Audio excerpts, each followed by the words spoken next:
Come and join us for a deep dive on fiber. Did you know that fiber intake can influence both diarrhea and constipation? So, this is a hot topic if you have gut issues. Today, we're going to be talking to you about fiber and the low FODMAP diet and how you can get enough as you go through the different phases.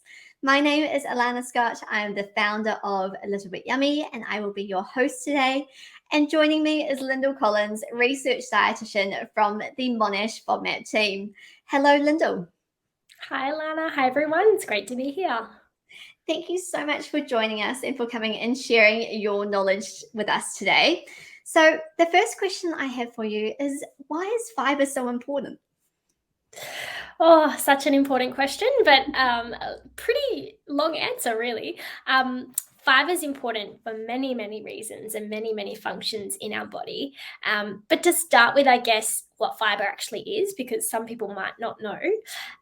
Fiber is a part of all plant foods. So most plant foods will contain some degree of fiber, and it's the part of those foods that our body can't actually break down and digest.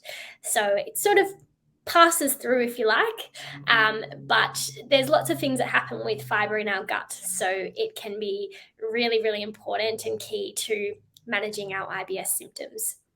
To go on from that, there's different types of fiber as well, which can get a bit confusing for people, but the main types that we divide fiber up into are what we call soluble and insoluble, which essentially means whether or not they dissolve into water or not. And those types of fiber each have various different functions in the body, but they're both important for gut health and both important in IBS as well. We then have a kind of another type of fiber that is quite important for the health of our gut microbiome, or all those bugs that live in our large intestine and support our health in various ways.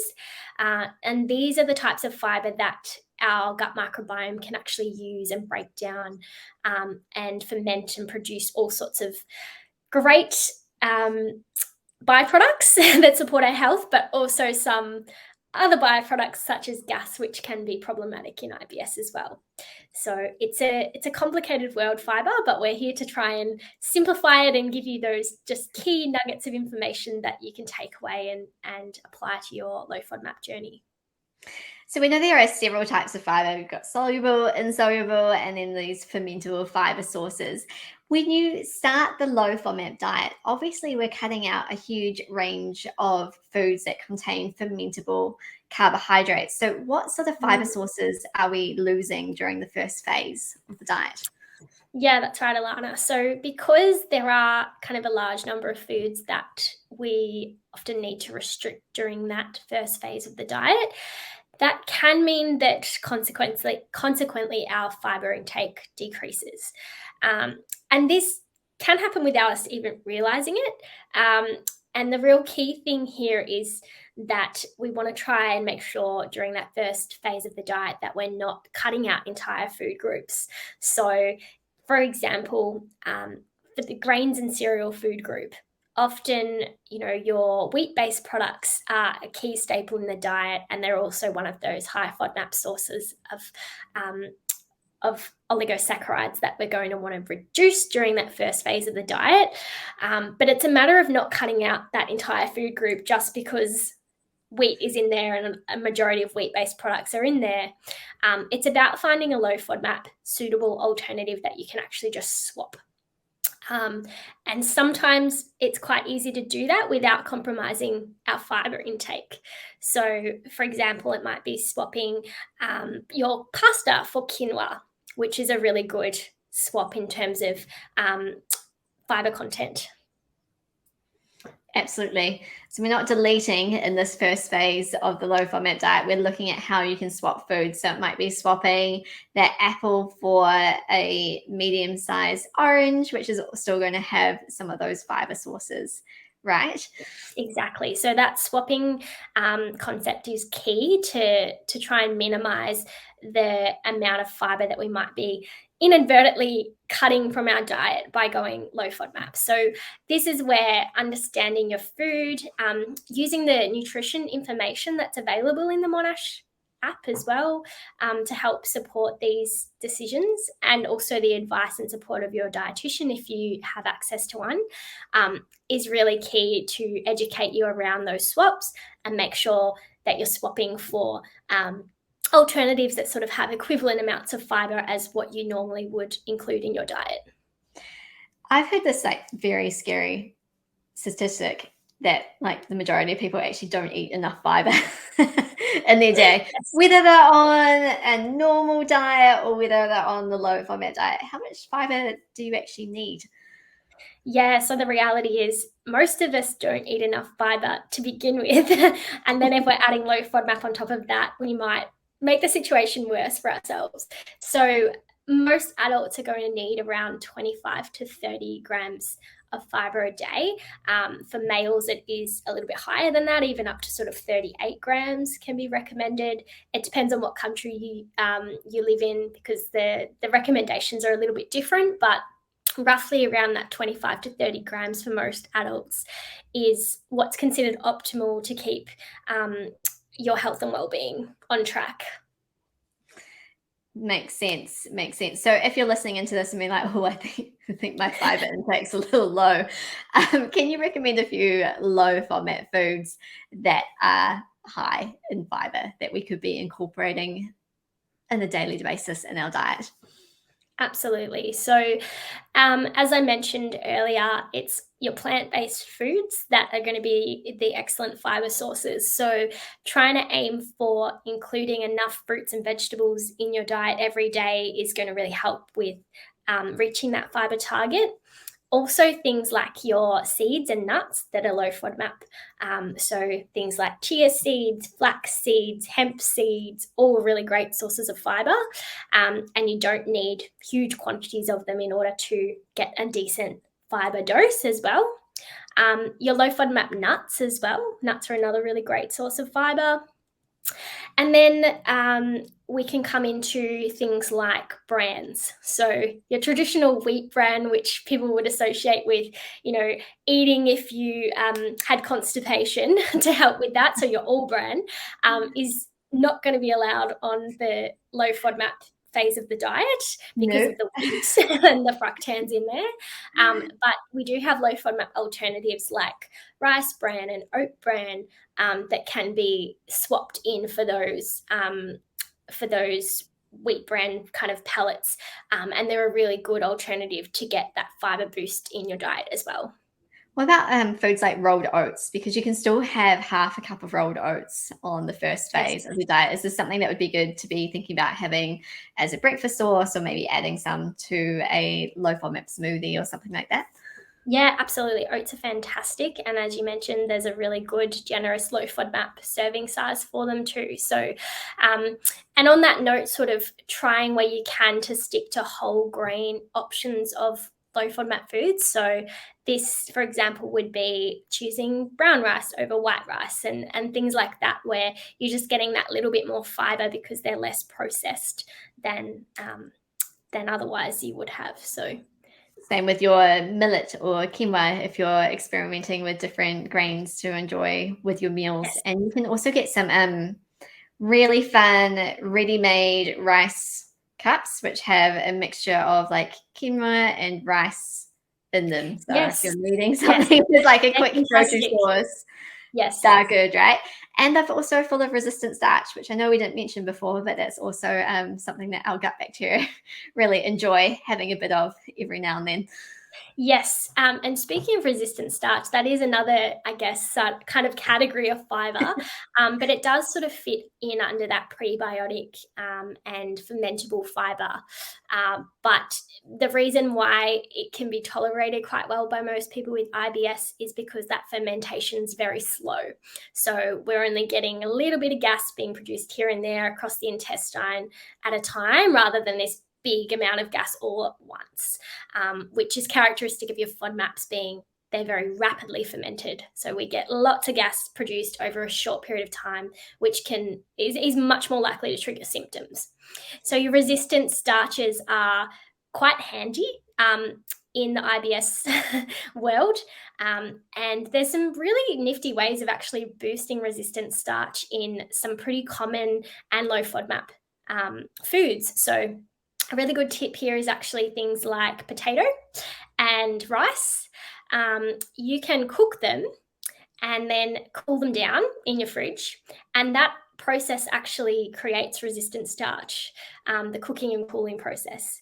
And the resistant starch remains even if you reheat the food. Is that correct? Correct. Yes. So the reheating doesn't get rid of it again. So it's really it's quite clever, and this is applicable to all starchy foods. Basically, anything super starchy will have this process during the cooking and then cooling of resistant starch being formed. So you're kind of getting more bang for your buck without doing much, but your gut bugs will be really happy about it. So a low FODMAP potato salad, fantastic. Include Yep. that in your diet. Make Fantastic. fried rice with the leftover rice in your fridge using low FODMAP ingredients. And that's a lovely way that you can give your gut health a little bit of a boost as you go through the diet. Yes. That is fantastic to know. One question we see a lot in the FODMAP groups and just in our emails is, how do you know if you need a fiber supplement? Yeah, good question. Look, fiber supplements can definitely be helpful, particularly if you're really struggling to get enough fiber from food alone. So if you're kind of maximizing what you can do and what you're capable of managing from food sources, and it's just still not quite there, and we're not quite hitting those targets, and there's that gap where we're not getting enough fiber, then this is where a fiber supplement can kind of fill that gap and produce some really good, I guess, side effects from having that extra fiber supplement.